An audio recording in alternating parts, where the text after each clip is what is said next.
ಹರಿ ಓಂ ನಮಸ್ತೆ. ಧರ್ಮಸ್ಥಳ ಜನಜಾಗೃತಿ ಯಾತ್ರೆ ಧರ್ಮಸ್ಥಳದಿಂದ ಜೀರ್ಣೋದ್ಧಾರವಾದ 290 ದೇವಸ್ಥಾನಗಳ ಯಾತ್ರೆಯನ್ನು ಹೊರಟಿದ್ದೀವಿ. ಈಗ ನಾವು 33ನೇ ದೇವಸ್ಥಾನಕ್ಕೆ ಬಂದಿದ್ದೀವಿ. ಬನ್ನಿ ನೋಡೋಣ ದೇವಸ್ಥಾನದ ಡೀಟೇಲ್ಸನ್ನು.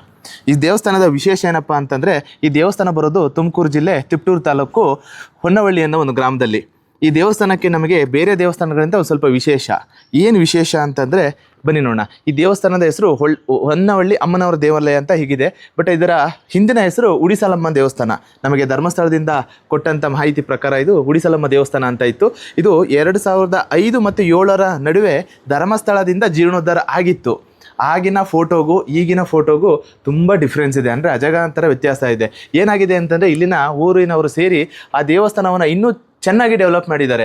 ಅಂದರೆ ಮುಂದೆ ದೊಡ್ಡ ದ್ವಾರವನ್ನು ಕಟ್ಟಿದ್ದಾರೆ, ಮತ್ತು ಮುಂದೆ ಪ್ರವೇಶ ದ್ವಾರ ಆಗಿರ್ಬೋದು. ದೇವಸ್ಥಾನವನ್ನು ಇನ್ನೂ ಚೆನ್ನಾಗಿ ಕಟ್ಟಿರೋದ್ರಿಂದ ಕೆಲವು ಗ್ರಾಮಸ್ಥರಿಗೆ ಗೊತ್ತಿರಲಿಲ್ಲ ಈ ದೇವಸ್ಥಾನ ಅದೇ ದೇವಸ್ಥಾನ ಅಂತ ಹೇಳಿಬಿಟ್ಟು.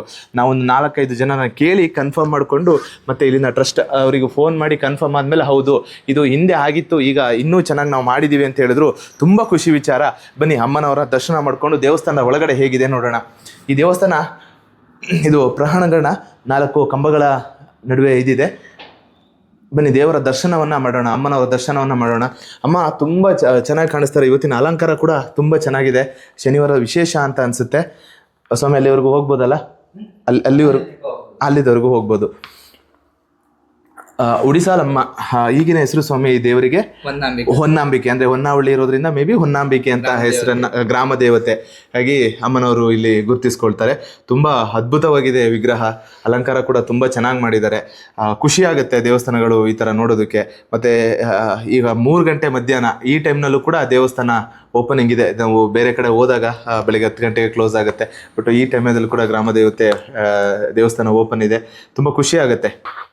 ಏನು ನೋಡ್ತಾ ಇದ್ದೀರಾ, ಇದು ಧರ್ಮಸ್ಥಳದಿಂದ ರಿನೋವೇಟ್ ಆದಾಗ ಇರೋದು. ಅದನ್ನು ಏನು ಅವರು ಚೇಂಜಸ್ ಮಾಡೋಕ್ಕೆ ಹೋಗಿಲ್ಲ. ದೇವಸ್ಥಾನ ಒಳಗಡೆ ಹಾಗೇ ಇದೆ. ಗರ್ಭಗುಡಿ ಆಗಿರ್ಬೋದು, ಈ ಪ್ರಾಂಗಣ ಆಗಿರ್ಬೋದು, ಹೊರಗಡೆ ಮಾತ್ರ ತುಂಬ ಚೇಂಜಸ್ ಮಾಡಿದ್ದಾರೆ. ತುಂಬ ಅದ್ಭುತವಾಗಿ ಮಾಡಿದ್ದಾರೆ. ಒಳಗಡೆ ಏನಿತ್ತು ಆ ದೇವಸ್ಥಾನನ ಹಾಗೆ ಉಳಿಸ್ಕೊಳ್ಳುವಂಥ ಕೆಲಸ ಆಗಿದೆ. ಇದು ತುಂಬ ಖುಷಿಯಾದ ವಿಚಾರ. ಅಂದರೆ ಇಷ್ಟುವರೆಗೂ ನಾವು ಏನು 32 ದೇವಸ್ಥಾನವನ್ನು ಭೇಟಿ ಮಾಡಿದ್ವಿ, ಅದಕ್ಕಿಂತ ಒಂದು ವಿಭಿನ್ನವಾದ ದೇವಸ್ಥಾನ ಇನ್ನೂ ಒಂದು ಮಟ್ಟಕ್ಕೆ ಜಾಸ್ತಿ ತಗೊಂಡು ಹೋಗಿದ್ದಾರೆ ಇಲ್ಲಿನ ಗ್ರಾಮಸ್ಥರು. ನೀವೇನು ನೋಡ್ತೀರಾ, ಇದು ಗೋಪುರ ಹಳೆ ಫೋಟೋದಲ್ಲಿ ನಮಗೆ ಧರ್ಮಸ್ಥಳದಿಂದ ಕೊಟ್ಟಂಥ ಫೋಟೋದಲ್ಲಿ ಈ ಗೋಪುರ ಇರಲಿಲ್ಲ. ಇವಾಗ ಒಂದು ರಾಜಗೋಪುರ, ಒಂದು ದೊಡ್ಡ ಮಟ್ಟದಲ್ಲಿ ರಾಜಗೋಪುರವನ್ನು ಕಟ್ಟಿದ್ದಾರೆ. ಮತ್ತು ಇದು ಊರಿನ ಹೆದ್ದಾರಿಯ ಪಕ್ಕದಲ್ಲೇ ಇದೆ. ಪ್ರತಿಯೊಬ್ಬರು ತಿರುಗಾಡಬೇಕಾದ್ರೆ ದೇವರಿಗೆ ನಮಸ್ಕಾರ ಹಾಕೊಂಡು ಹೋಗ್ತಾರೆ. ಮತ್ತು ಪ್ರತಿ ಗ್ರಾಮ ದೇವತೆ ಅಂದಾಗ ಗ್ರಾಮದ ಪಕ್ಕದಲ್ಲೇ ಇದೆ. ನೀವೇನು ನೋಡ್ತಾ ಇದ್ದೀರಾ, ತುಂಬ ಚೆನ್ನಾಗಿ ಮಾಡಿದ್ದಾರೆ. ಬಣ್ಣ ಸುಣ್ಣಗಳನ್ನು ಹೊಡೆದು ಮತ್ತು ಅದ್ದೂರಿಯಾಗಿ ಇಲ್ಲಿ ಪೂಜೆಗಳಾಗ್ತವೆ ಅಂತ ಗ್ರಾಮಸ್ಥರು ಹೇಳಿದರು. ಇಲ್ಲಿನ ಅರ್ಚಕರು ನಮ್ಮ ಜೊತೆ ಇದ್ದಾರೆ. ಬನ್ನಿ ಅವ್ರನ್ನ ಮಾತಾಡ್ಸೋಣ. ನಮಸ್ತೆ. ನಮಸ್ತೆ. ನಿಮ್ಮ ಹೆಸರು? ವಿನಯ್ ಅಂತ. ಇಲ್ಲಿನ ವಿಶೇಷತೆ ಏನು ಅಮ್ಮನವ್ರದ್ದು? ಇದು ಅಮ್ಮ ಸುತ್ತ 18 ಹಳ್ಳಿ ಗ್ರಾಮ ದೇವತೆ.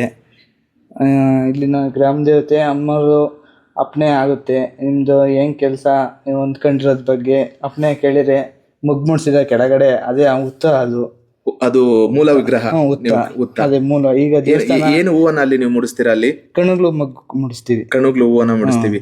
ಓಕೆ. ಅದು ಅಂದ್ರೆ ಪ್ರಸಾದ ರೀತಿನಲ್ಲಿ ಬಲಗಡೆ ಎಡಗಡೆ ಬಂದು ಕೇಳ್ಕೊಂಡು ಹೋಗ್ತಾರೆ ಭಕ್ತಾದಿಗಳು.